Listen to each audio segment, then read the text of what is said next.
நமச்சிவாய் வாழ்க, நாதன் தாழ் வாழ்க, இமை பொழுதும் என் நெஞ்சில் நீங்காதான் தாழ் வாழ்க. அருமை சகோதர சகோதரிகளே, பெரியவர்களே, தாய்மார்களே, உங்கள் அனைவருக்கும் இவ்வேளையில் எனது வணக்கத்தை தெரிவித்துக் கொள்கிறேன். 17ஆம் தேதி நவம்பர் 2007 இதே இடத்துல ஏறத்தாழ இதே நேரத்தில் நம்ம இப்படி கூடி பேசியிருக்கோம்.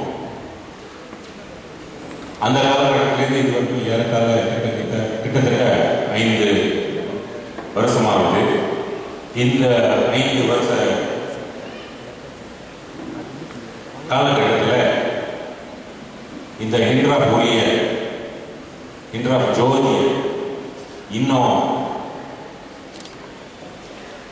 சிறந்த முறையில் அதை மெயின்டைன் பண்ணிட்டு இருந்த நகரி மாநில கோஆர்டினேட்டர்ஸ்க்கும் என்னுடைய வாழ்த்துக்களை வேலையில் நான் தெரிவித்துள்ளேன்.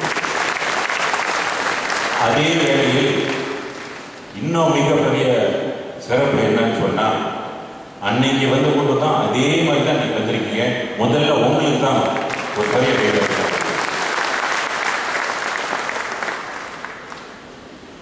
2007 போராட்டத்துக்கு முன்பு பெரும்பாலும் நம்ம என்ன செஞ்சுருக்கோம்னா ஃபயர் ஃபைட்டிங். அங்கே பிரச்சனை நடக்கும். கோயிலை உடைப்பாங்க, அங்கே போய் நிற்போம். புல்டோசர் கொண்டு நிற்போம். உதயகுமார் இருப்பார், நான் நிற்பேன், இன்னும் 2-3 நண்பர்கள் நிற்பாங்க, பிடிப்பாங்க, உள்ள வைப்பாங்க. அப்புறம் இன்னொரு கோயிலை உடைப்பாங்க, அங்கே போய் நிற்போம், அங்கேயும் பிடிப்பாங்க. அப்புறம் மெமரண்டம் கொடுப்போம். அப்புறம் பிள்ளைங்க வருவாங்க, ஸ்கூலில் யூனிவர்சிட்டி கிடைக்கலன்னு அதுக்கு ஒரு மெமரண்டம் அனுப்புவோம். அது ஃபயர் ஃபைட்டிங், ஒரு நெருப்பை அணைக்கிற மாதிரி. ஆனால் நெருப்பை அணைச்சி நம்ம வந்துட்டு இதே வேலையை செஞ்சுட்டு இருக்க முடியாதுன்னு சொல்லிட்டா, நல்லா யோசிச்சு பார்த்து இந்த சமுதாயத்துக்கு ஒரு நிரந்தர தீர்வு வேணும்னு சொல்லித்தான் இன்றைய வந்து ஒரு மிகப்பெரிய அளவில் வந்து கொண்டு போகணும்னு சொல்லி பிளான் பண்ணி சில காரியங்களை செஞ்சோம். இன்னைக்கு அதை பற்றி நம்ம பேச போகிறோம். அதற்கு முன்பதாக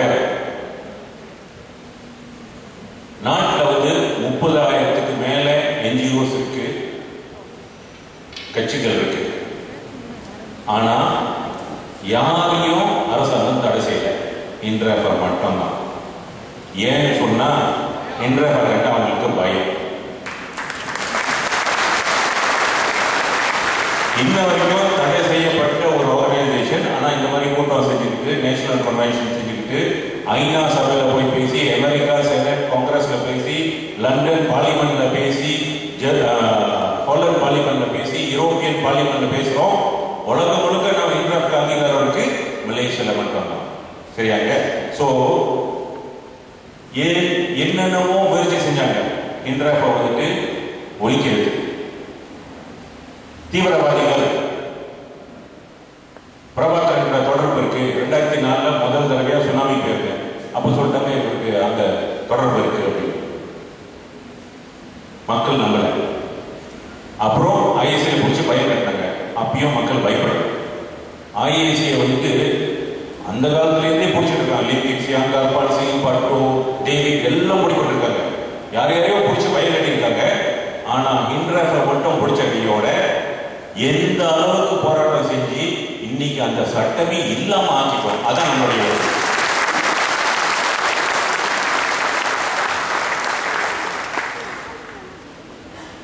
அந்த வகையில நாங்க போராடுறோம். ஸோ இன்ட்ராஃப்ட் உடைய போராட்டம் வந்துட்டு 3 வகையான கட்டங்கள் இருக்கு.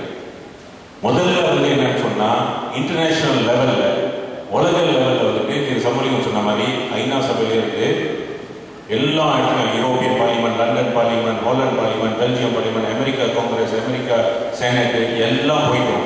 அப்புறம் இன்டர்நேஷனல் ஆர்கனைசேஷன், அம்னஸ்டி இன்டர்நேஷனல், ஆகப்பெரிய மனித உரிமை இயக்கம். ஹியூமன் ரைட்ஸ் வாட்ச் வந்து 2வது மிகப்பெரிய இயக்கம். இந்த இயக்கத்தெல்லாம் நீங்க போயிட்டு human rights watch, Amnesty International, ஐநா சபை, ஹியூமன் ரைட்ஸ் கவுன்சில் ஜெனீவாவில் போய், என்ன 2 இருக்கு, நியூயார்க் போயிடாதீங்க, வெப்சைட்ல போய் ஜெனீவா வெப்சைட்ல Amnesty International, human rights watch இதெல்லாம் போய் நீங்க போய் அவங்க சர்ச் இன்ஜின்ல போய் இன்ட்ராஃப்ட் தட்டினா மலேசியா இந்தியர்களோட கதை எல்லாம் வந்துடும். ஆக 2007 முன்பு உலகுக்கே தெரியாத ஒரு பிரச்சனையை இன்னைக்கு உலகம் முழுக்க தெரிய வச்சுட்டோம் அப்படின்ற அது நம்மளுடைய முதல் மிகப்பெரிய வெற்றி. இன்னைக்கு மலேசியா இந்தியர்கள் எந்த பிரச்சனை வந்தாலும் கூட அன்னைக்கு கம்பவுண்ட் மேடான்ல நடந்த இனவாத கொலை, இனவாத அட்டாக் சொல்லலாம். அது ஒரு இனத்துக்கும் நடந்த சண்டை கிடையாது. குறிப்பிட்டு டார்கெட் பண்ணி அட்டாக் பண்ணாங்க இந்திய சமுதாயத்தை. அந்த மாதிரி அட்டாக் திருப்பியும் இந்த மலேசிய இந்தியர்களுக்கு இல்ல வேற ஏதாவது மிகப்பெரிய பிரச்சனை நடந்துச்சுன்னு சொன்னா இன்னைக்கு அங்க இந்த 4 வருஷத்துல அங்கங்க நம்மளுக்கு கான்டாக்ட் இருக்கு. ஒரு பிரேஸ் ஆஃப் பட்டன் உலகமே இந்திய சமுதாயத்தை பேசுவோம். அந்த அளவுக்கு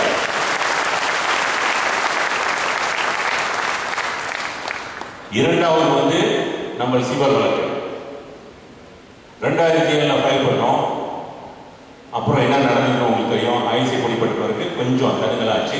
மீண்டும் இப்ப திருப்பி அந்த வழக்கை 2ஆம் தேதி ஜூலை மாதம் லண்டன் நீதிமன்றத்தில் ஃபைல் பண்ணிட்டேன். இந்த சிவில் வழக்கு என்னன்னு சொன்னா பிரிட்டன் நாடு நம்மளுக்கு பிரிட்டன் நாட்டுக்கு நம்ம மேல ஒரு கடமை இருக்கு. என்னன்னு சொன்னா அவங்க தான் நம்மளை கொண்டு வந்தாங்க, நாமளாம் அங்க வர கிடையாது. விருப்பப்பட்டு மலையாள நாட்டுக்கு நம்ம வரல. இன்னைக்கு அவங்க சொல்லி கொடுத்தாங்க, நீங்களாம் ரொம்ப மகிழ்ச்சி அடையணும், ஏன்னா உங்களுக்கு ஒரு இடம் கொடுத்துருக்கணும், நீங்களாம் பண்ணாதான் உங்களுக்கு இடம் கொடுத்துருக்கணும், ஒரு இடம் கொடுத்துருக்கோம், போலப்பக்க வேண்டிய ஒரு இடம் கொடுத்துருக்கோம். இல்லை, அது உண்மை அல்ல. இப்படியிருந்து இந்த சிவில் வழக்கு முடிக்கிற வரைக்கும் நான் சொல்ல போறது எல்லாம் நான் எடுத்த 40,000 ஆதாரங்களை வச்சு 40,000 டாக்குமெண்ட் வச்சு இப்ப நான் உங்ககிட்ட சொல்றேன். ஏன்னா இந்த உண்மை எல்லாத்துக்கும் போய் சேர்க்கும். இவ்வளவு நாளா உண்மையை மறைச்சி வச்சு நம்ம கிட்டே உண்மை வரக்கூடாது, நம்மளுக்கு உண்மை தெரியக்கூடாதுன்னு சொல்லி இந்த டாக்குமெண்ட்ஸ்லாம் இங்கேயும் இருக்கு, மலேசியாலையும் இருக்கு ஒரு காப்பி. ஆனா அதெல்லாம் கிளாசிஃபை பண்ணி வச்சிருக்காங்க, வெளியே காட்ட முடியல. பல டாக்குமெண்ட்டை டிஸ்ட்ராய் பண்ணிட்டாங்க. லண்டன்ல நிறைய டாக்குமெண்ட், லட்சக்கணக்கான டாக்குமெண்ட் இருக்கு. நான் ஏறத்தாழ பார்த்தது 5 லட்சம் தான். இன்னும் எவ்வளவு லட்சம் இருக்கு. அந்த பிரிட்டிஷ் லைப்ரரி இருக்கு, அதுல இன்னும் லட்சக்கணக்கான டாக்குமெண்ட். அதெல்லாம் போற நேரம் பத்தல, நம்மளுக்கு மெயின் பவர் தேவை. ஆக ஏறத்தாழ 200 வருஷத்துக்கு முன்பு நம்ம முன்னோர்கள் இந்த நாட்டுக்கு கொண்டு வந்தாங்க பிரிட்டன். அந்த டைம்ல மலாயா ஒரு நாடால ஒவ்வொரு மாநிலமும் ஒவ்வொரு நாடு. மலாயா ஒரு நாடு இல்ல, ஒவ்வொரு மாநிலம் ஒரு நாடு. கிட்டா மாநிலம் ஒரு நாடு, கிட்டா மாநிலம் இல்லை, கிட்டா நாடு, பேரா நாடு, ஸ்லாங்கோர் நாடு, நெகிசிலர் நாடு, தனித்தனியா நாடா இருந்தது. பிறகு பிரிட்டன் ஒவ்வொரு நாடா அவங்க இன்டர்ஃபியர் பண்ணி ஆண்ட பிறகு அவங்க பார்த்தாங்க இந்த மலையா நாட்டில் நல்லா விவசாயம் பண்ணலாம், நல்ல பிளான்டேஷன் ஆரம்பிக்கலாம், தோட்டங்கள் ஆரம்பிக்கலாம் அப்படின்னு சொல்லி நல்ல லாபம் கொடுக்க வேண்டிய ஒரு இடம் மலையா அப்படின்னு சொல்லி இங்க உள்ள சுல்தான் கிட்டலாம் தனித்தனியா பேசி நம்மளுக்கு வேலைக்காரங்க தேவை அப்படின்னு சொல்லி சுல்தானோட அனுமதியோடு மீட்டிங்லாம் போட்டு அவங்க யோசிக்கிறாங்க எங்கிருந்து கொண்டு வருது வேலைக்கு.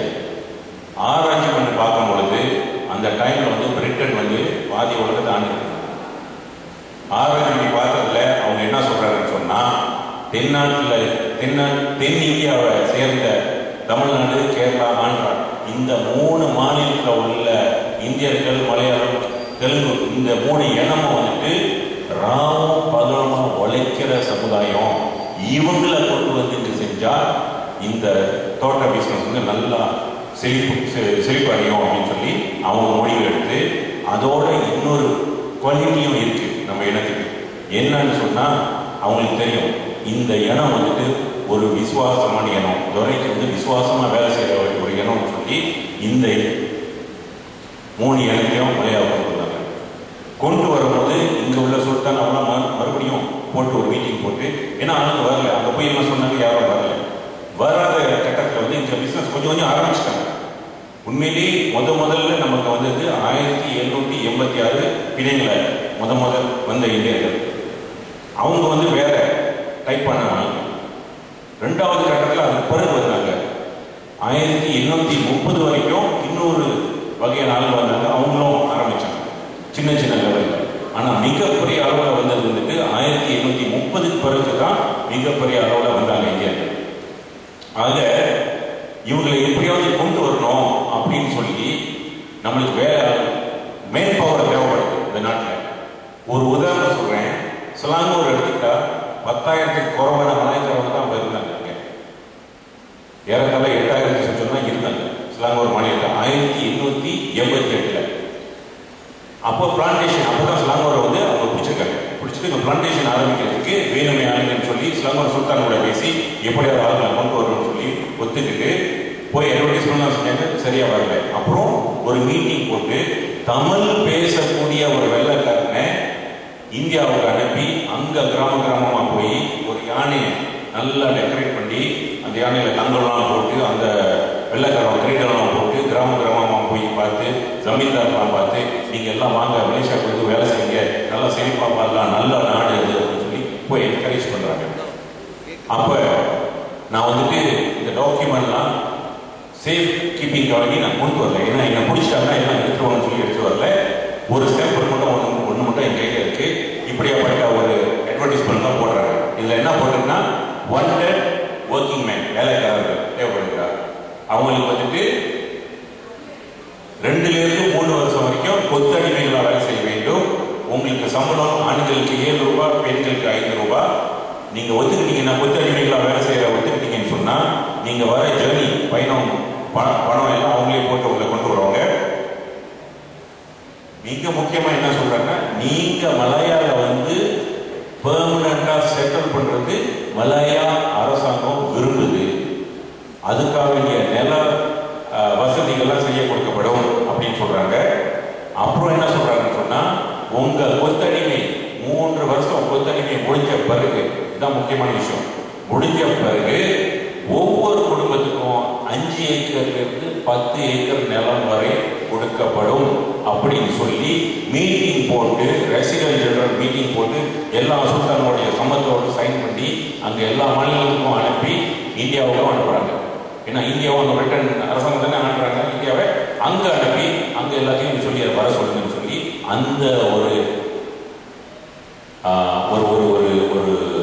உறுதிமொழி குறித்து தான் எல்லாத்தையும் கொண்டு வந்தாங்க. அப்பயும் ஆளுங்க வரல. அப்ப என்ன செஞ்சாங்கன்னு சொன்னா தேவைப்படுது. ஏன்னா லட்சக்கணக்கான கோடிக்கணக்கான டாலர்ஸ் சம்பாதிக்கலாம். அப்பெல்லாம் டாலர்ஸ் தான். அப்ப என்ன செஞ்சாங்கன்னா பல வகையான சூழ்ச்சிகளை அவங்க